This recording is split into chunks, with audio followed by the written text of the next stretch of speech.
안녕하세요. 저는 2021 건강서울 페스티벌 랜선 약상담소의 첫날 마지막 프로그램인 지나치기 쉬운 약물 부작용의 진행을 맡은 서울시 약사회 소속 배훈 약사입니다.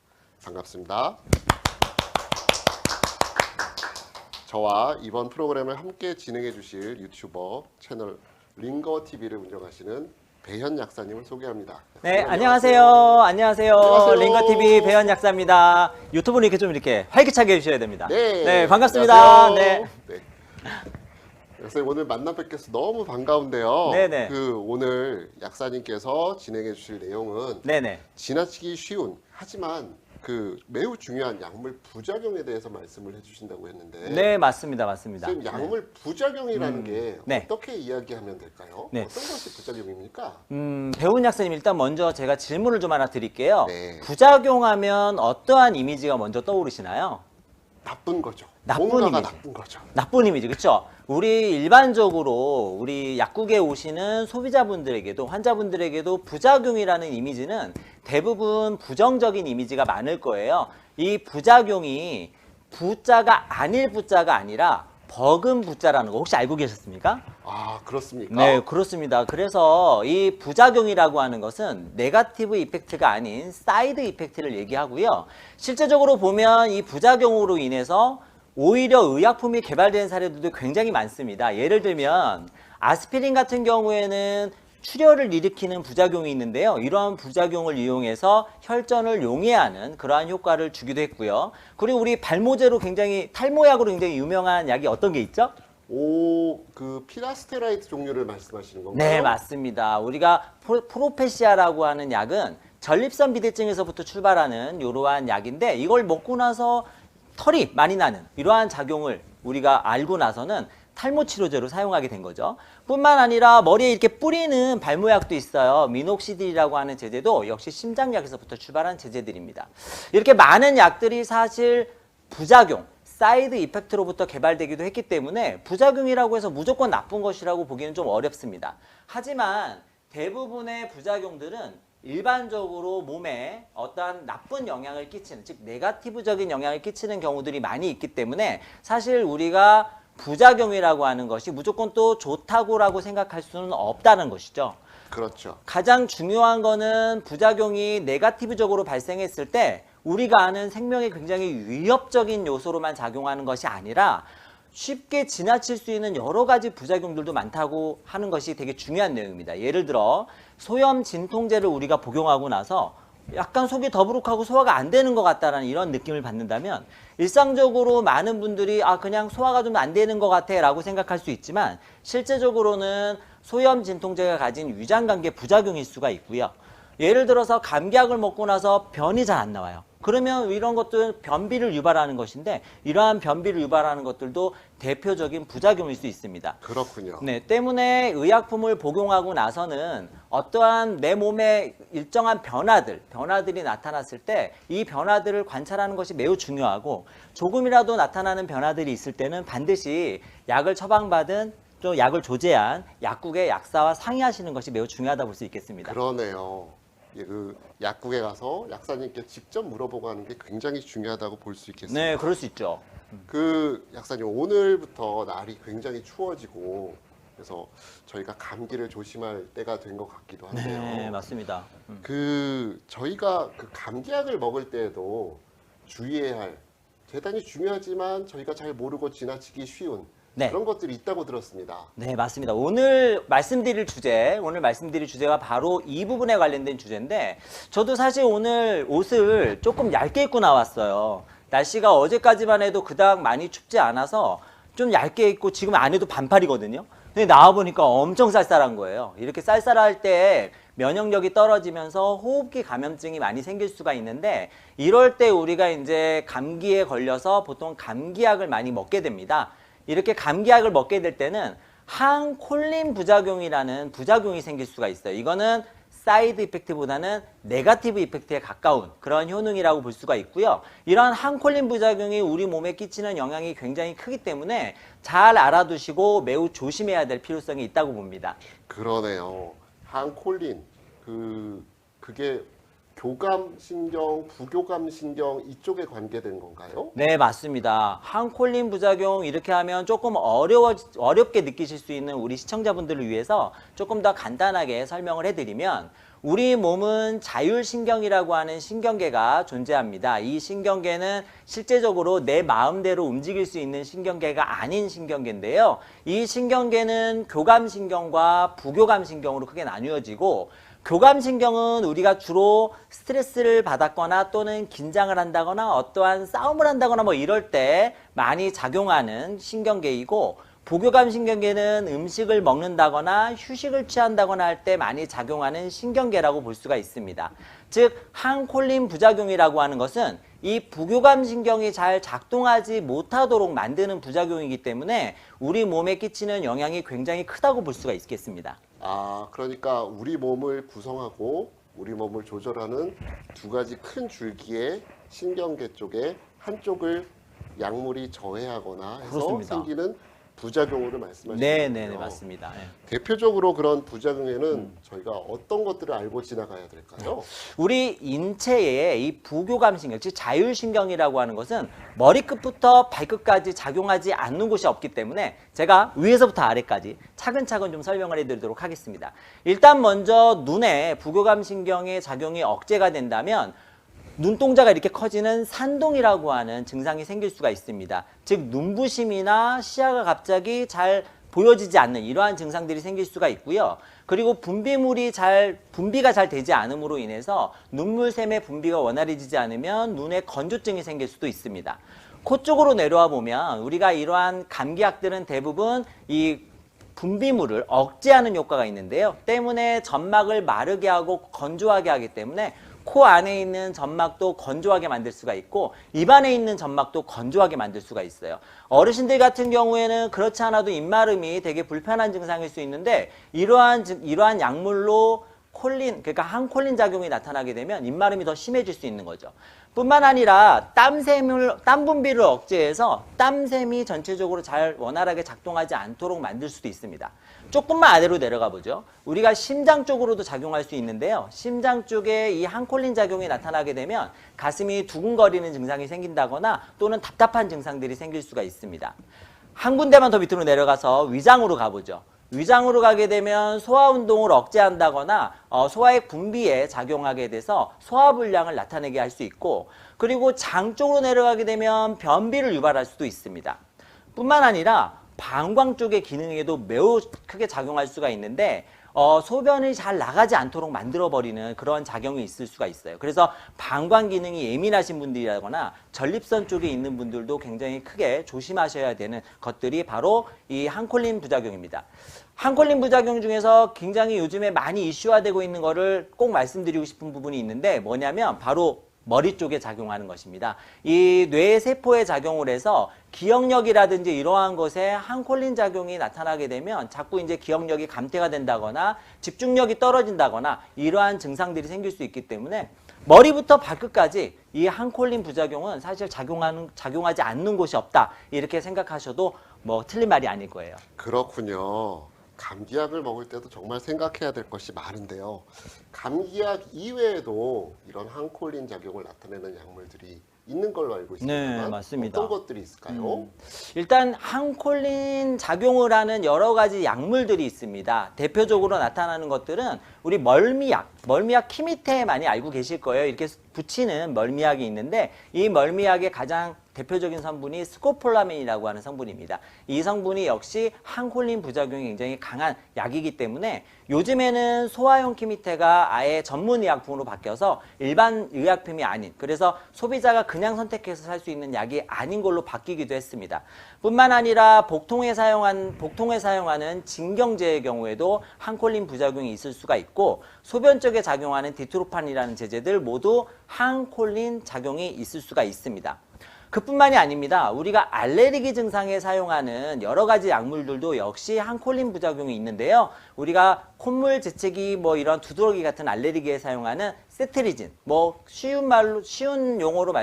쉬운 상품명으로 말씀드리면 지르텍 같은 제제들이 바로 이러한 항콜린 부작용이 있고요.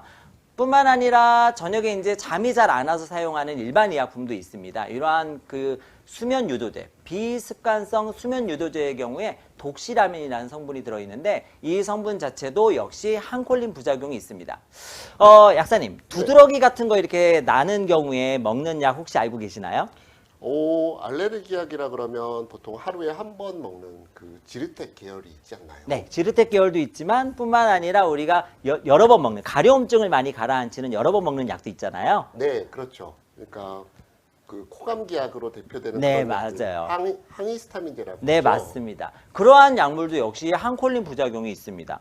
뿐만 아니라 기관지 쪽에 기관지를 확장해서 기침을 덜 나오게 하는 기관지 확장제 같은 뭐 이러한 벤토린이라든지 이러한 성분들 또는 혈관을 수축시켜서 코막힘을 완화시켜주는 슈다패드 같은 성분들 뿐만 아니라 식욕을 억제하는 그래서 흥분작용을 해서 식욕을 억제하는 식욕 억제제 같은 펜터민 같은 제제, 내가 기분이 많이 우울하고 처져 있어서 기분을 약간 업시켜주는 항우울제, 이러한 약물들도 모두 항콜린 부작용이 있기 때문에 항콜린 부작용은 어찌 보면 굉장히 많은 약물에서 나타나는 부작용이라고 볼 수가 있겠습니다. 그러네요.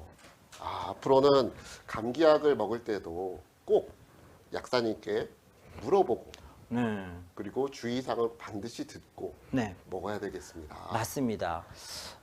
우리가 이제 항콜린 부작용을 약사님 같이 이렇게 쭉 얘기하고 있잖아요. 네. 근데 이 항콜린 부작용을 얘기하면서 사실 제가 많이 중점을 두는 부분들이 있습니다.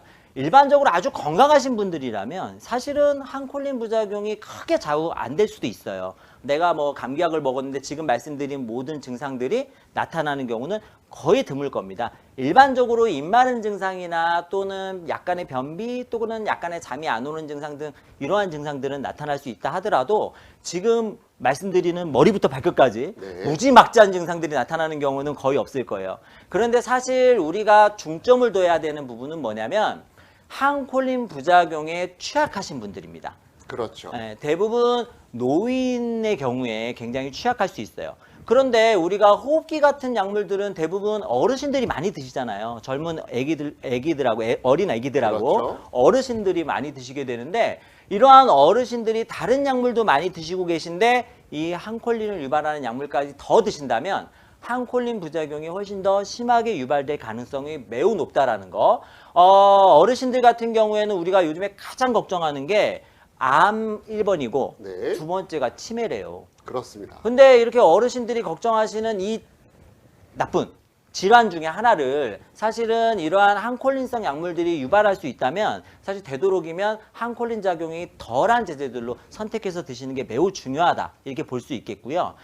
그리고 뿐만 아니라 안과성 질환을 가지고 있는 뭐 녹내장이라든지 이런 안과성 질환을 가지고 계신 분들은 항콜린 작용에 아주 직격탄을 맞을 수가 있습니다. 그렇죠. 심장 질환이라든지 심혈관계 질환을 가지고 계신 분들이나 또는 대사성 질환을 가지고 계신 분들도 마찬가지라고 볼 수가 있겠고 방광 기능이 취약하신 전립선 비대증 환자라든지 또는 과민성 방광 기능 환자들은 역시 항콜린 부작용에 매우 취약할 수 있어요. 때문에 내 몸에 어떠한 건강적 문제가 있다거나 또는 어떤 약물에 많이 민감하신 경우라면 더더군다나 약사와 반드시 상의를 하셔서 선택을 하시는 것이 이런 호흡기 관련된 약이라도 약사와 상의를 하셔서 선택하는 것이 가장 안전하게 약물을 쓸 수 있는 방법이 아닐까 이렇게 좀 감히 말씀드리고 싶습니다. 그러네요.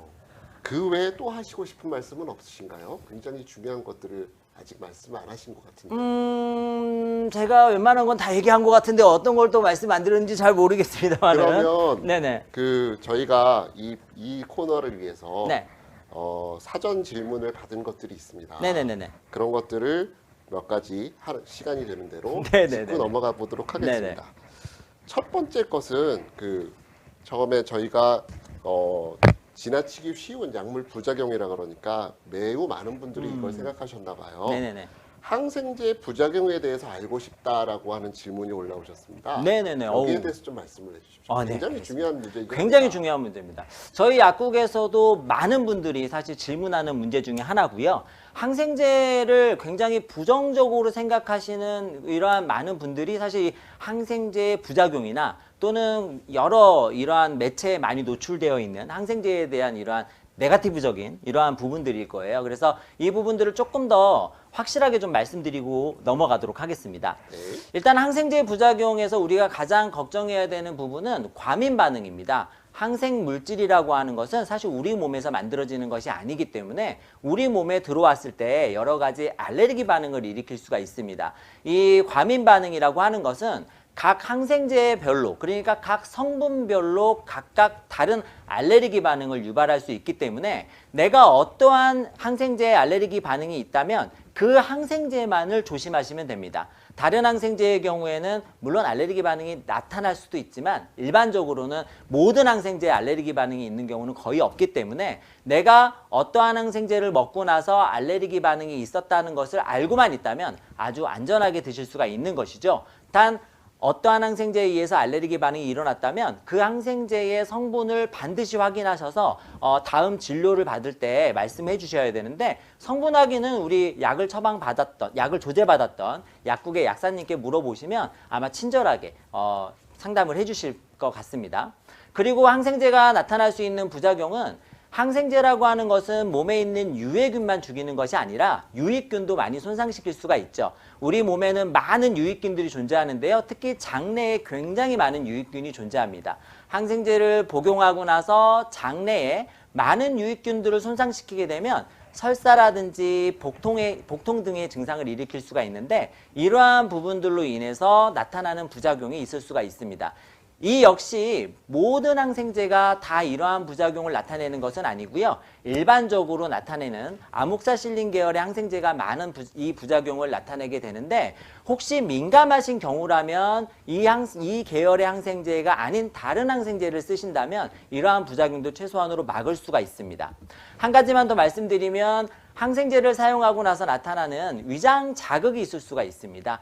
이거는 항생제 자체가 위장 점막을 자극하기 때문에 나타나는 부작용인데요. 이러한 것들은 식후에 복용하게 되면 이러한 부작용을 최소한도로 막을 수가 있기 때문에 우리가 항생제에 대해서 너무 네거티브적인 생각을 가지기보다는 필요한 곳에서는 반드시 써야 된다는 생각을 갖고 약사와 상담하면 조금 더 안전하게 쓸 수 있다, 이렇게 기억을 해두시면 되겠습니다. 그렇군요. 항생제를 먹으면 부작용으로 나타날 수 있는 것이 알레르기, 두드러기나 가려움증, 그리고 호흡곤란 같은 것을 수반할 수 있는 그런 알레르기가 있고, 나머지는 복통이나 설사 같은 것이 있을 수 있는데, 그 모든 경우에 먼저 처방을 받으신 약사에게 질문을 해보면 명확하게 답변을 해주시겠군요. 그렇죠. 일단 전에 우리의 양력을 다 알 수가 있으니까요. 그렇죠. 단골 약국에 꾸준하게 방문하신다면 양력을 다 알 수가 있기 때문에 어떠한 약을 먹고 어떠한 증상들이 나타났다, 이러한 것들을 우리가 확인할 수가 있잖아요. 그러니까 안전하게 사용하실 수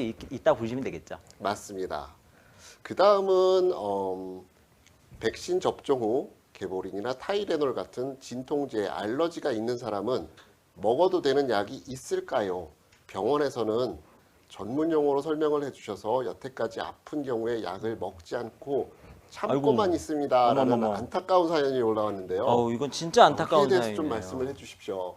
네, 이 부분에 대해서 아주 간단하고 알기 쉽게 말씀드리도록 하겠습니다. 진통제는요, 크게 두 가지 종류로 나눠서 본다고 생각하시면 되는데, 염증을 차단해주는 항염 효과가 있는 우리가 흔히 부르는 소염 진통제, 이를 엔세이드라고 많이 부르죠. 이 소염 진통제와 항염 효과가 없는 해열 진통제, 대표적인 성분으로 아세트아미노펜을 우리가 들 수 있는데, 이 두 가지로 나뉘어집니다. 이 두 가지가 각각 다른 기전을 가지고 있기 때문에 사실 이 두 가지는 교차적으로 쓸 수도 있는 이러한 진통제라고 보시면 될 것 같아요. 이 엔세이드라고 하는 항염제, 그 소염 진통제는 종류가 매우 다양하게 있습니다. 아스피린, 부르펜, 나프록센 등등등 굉장히 다양한 종류가 있는데, 각 종류의 별로 종류 특이성 알레르기가 있는 경우가 있어요. 그러니까 나는 아스피린만 먹으면 알레르기가 생겨요. 나는 나프록센만 먹으면 알레르기가 생겨요. 이런 각 약물 특이성 알레르기의 경우에는 그 약물 특이한 약물을 피하시면 알레르기 반응을 차단할 수가 있습니다. 그런데 약물 특이성이 아닌 경우가 있습니다. 어떠한 경우냐면 비스테로이드성 항염제, 즉 소염 진통제를 먹고 나면 소염 진통제 자체가 특이적으로 알레르기 반응을 일으키는 경우가 있어요. 이거는 아주 좀 복잡한 기전이니까 소염 진통제에 알레르기가 있는 경우에는 그냥 소염 진통제는 피하고 해열 진통제를 드시면 된다. 이렇게 기억해 두시면 좋겠습니다. 각 성분별로냐 또는 계열별로냐에 따라서 알레르기 반응이 달리 나타날 수 있기 때문에 모든 진통제를 피하지 마시고 어떠한 진통제를 먹고 나서 알레르기 반응이 있었는지를 잘 생각해 보셨다가 그 부분을 약사와 상의해서 그 부분을 피한 약을 만약에 구입해서 드신다면 안전하게 진통 효과를 보실 수 있을 겁니다. 아, 네. 지금 설명을 듣다 보니까 6번째 질문인 그 브루펜, 아스피린, 타라신, 에어팩 등을 섭취하면 붓는 부작용이 있습니다라는 질문이 있습니다. 네네네. 이런 부작용을 없애는 방법이나 해당 약들과 비슷한 효능을 가진 약이 있을까요? 라는 이 질문에 대해서 어느 정도 답이 된 것 같기도 한데요. 좀 더 부가하실 말씀은 없나요? 네, 방금 우리 약사님 말씀하신 것처럼 그 부분에 대한 답이 된 것도 맞는데요. 한 가지만 부가해서 말씀을 드리면 붓는 부작용은 대부분 소염 진통제에 의해서 나타납니다. 해열 진통제에 의해서는 붓는 부작용이 거의 없기 때문에 만약에 진통제를 복용하고 나서 약간 붓는 경우가 있다면 소염 진통제는 피하고 해열 진통제를 드시는 게 좋습니다. 간혹 가다가 이 붓는 것이 살이 되는 거 아니냐 이렇게 이제 질문을 이렇게 주시는 분들도 계신데 그렇지는 않습니다. 수분이 정체돼서 붓는 것이기 때문에 이 진통제를 드시지 않고 정상적으로 수분이 잘 배출이 되게 되면 붓는 증상도 같이 다 없어지기 때문에 살이 되는 건 아니니까 걱정 안 하셔도 됩니다. 그렇군요. 다음 질문은요. 그 부모님께서 조금만 두통이 있어도 약을 자주 섭취하시는데요. 아세타미노펜은 자주 먹어도 무리가 없을까요? 라는 질문이 올라왔습니다. 네.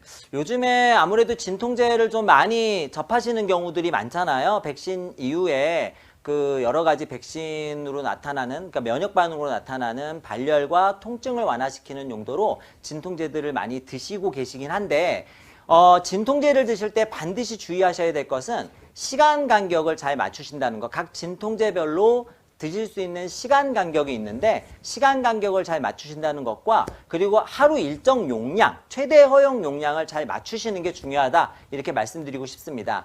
아스타미노펜의 경우에는 일일 4,000ml가 일일 허용 용량입니다. 4,000ml 이하로 드시면 내 몸에서 아스타미노펜을 다 처리해서 배출시킬 수 있는 허용 용량이기 때문에 안전하게 사용하실 수 있는 용량이라고 보시면 되겠습니다. 500ml짜리 아스타미노펜은 하루에 8알까지, 650ml짜리 아스타미노펜은 하루에 6알까지가 일일 최대 용량이라고 생각해 주시면 되겠고, 보통 이제 이 최대 용량을 지나지만 않으면 안전하게 쓰실 수 있으시니까, 우리 부모님께서 뭐 조금만 아파도 타이레놀을 드시는데, 이 드실 때 일일 용량만 넘어가지 않도록 해주시면 되겠습니다. 단, 이 일일 용량이라고 하는 것은요, 대사작용이 그냥 보통 평범한 경우에 일일 용량입니다. 만약에 간 쪽에 문제가 있다거나 여러 가지 뭐 음주 환경이 많다거나 해서 대사작용이 우리 정상이라고 하면 좀 그렇고 건강하신 분, 죄송합니다. 단어 선택이 건강하신 분에 비해서 약간 떨어지신다면 이때는 당연히 일일 허용 용량보다 적은 용량을 드셔야 안전하게 드실 수 있습니다. 때문에 이러한 부분들도 약을 선택하거나 드실 때 약사와 상의해서 드시면 좋을 것 같아요. 맞습니다. 때때로 보면 그 음주 후에 타이레놀을 찾으시는 분들이 있는데 네. 그런 분들은 타이레놀을 먼저 찾으시지 말고 증상을 약사님께 먼저 물어보시는 게 더 좋을 듯 하네요. 네, 맞습니다.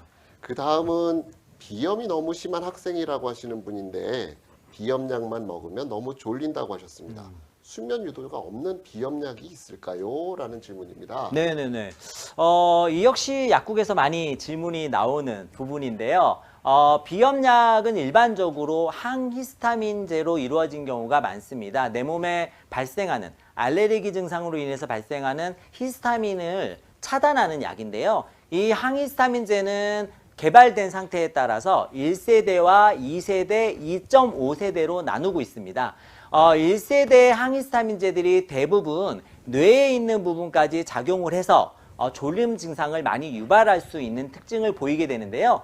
2세대부터 2.5세대까지는 졸음 증상을 많이 유발하지 않는 특징을 보입니다. 때문에 만약에 비염을 완화시키기 위해서 이 비염약을 선택하시는데 졸음 증상을 덜하기 위한 약으로 만약에 선택하신다면 이 2세대나 2.5세대 약물을 선택하시면 되고요. 흔히 이 약물들의 이름을 흔히 알고 있는 브랜드 네임을 말씀드리면 지르텍이라든지 이러한 제제들이 바로 여기에 해당하는 약물이라고 보시면 되겠습니다. 그래서 졸음 증상을 좀 덜하게 하기 위해서는 이러한 2세대나 2.5세대 약물을 선택하시면 되겠습니다.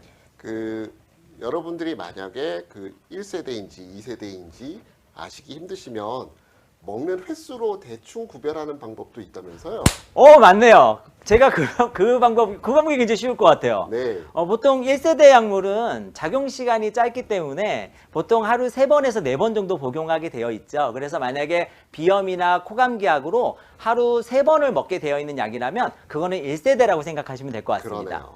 2세대부터는 작용 시간이 길기 때문에 보통 하루에 1번이나 하루에 2번 정도로 복용하게 돼 있어요. 대부분 하루에 1번 복용하되 나와 있는 제제들이 일반 의약품이니까 하루에 1번 복용하는 약, 예를 들어서 지르텍 같은 경우는 하루에 1번 복용한다면 요거는 2세대 이상이구나 이렇게 생각하시면 될 것 같습니다. 네.